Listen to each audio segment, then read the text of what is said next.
অনেক দিন ধরেই এই সোনাঝুরি হাট সম্পর্কে শুনছিলাম। তো ফাইনালি চলে গেছিলাম সেদিনকে এই সোনাঝুরি হাটে, যেটি সেন্ট্রাল পার্ক নিউ টাউনের একদম সামনে বা অ্যাক্সিস মলের সামনেও আপনারা চলে যেতে পারেন এই সোনাঝুরি হাটে।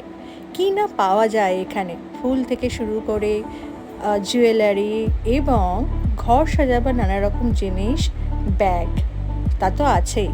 তাছাড়া সামনেই পুজো, আর পুজোর জন্য চলছে দেদার শপিং। সবাই মন খুলে কেনাকাটা করছে। আসলে এখানে জিনিসগুলোই খুব ভালো। সেদিনকে এই সোনাঝুরির অপোজিটেই একটা এক্সিবিশন চলছিল, তাই আমি এক্সিবিশনটা তো ঢুকে গেলাম।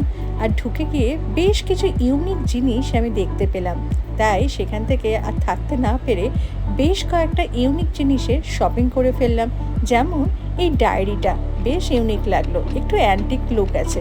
এছাড়া আরও বেশ কিছু জুয়েলারিও আমার বেশ ইউনিক লাগলো, যেগুলো আপনাদের সঙ্গে শেয়ার করলাম। আর কিনলাম কিছু বোহো ব্যাগ এবং পারফিউম। এই স্টলটা আমার বেশ পছন্দ হয়েছে। এখানে ক্যারিকাচারও চলছিল, তাই একটু পেট পুজোও হয়ে গেল। তো যাই হোক, আজকে আমার এই ব্লগ অর্থাৎ কিনে শপিংয়ের মিনি ব্লগ আপনাদের কেমন লাগলো। আর আপনারা যদি সোনাঝুরি হাটে এখনও অবধি না গিয়ে থাকেন, তাহলে নিউ টাউনের এই সেন্ট্রাল পার্কের অপোজিটে সোনাঝুরি হাটে গিয়ে একবার অবশ্যই ঘুরে আসুন। খুব সুন্দর সুন্দর জিনিস পাবেন। কেমন লাগলো জানাতে ভুলবেন না। টাটা।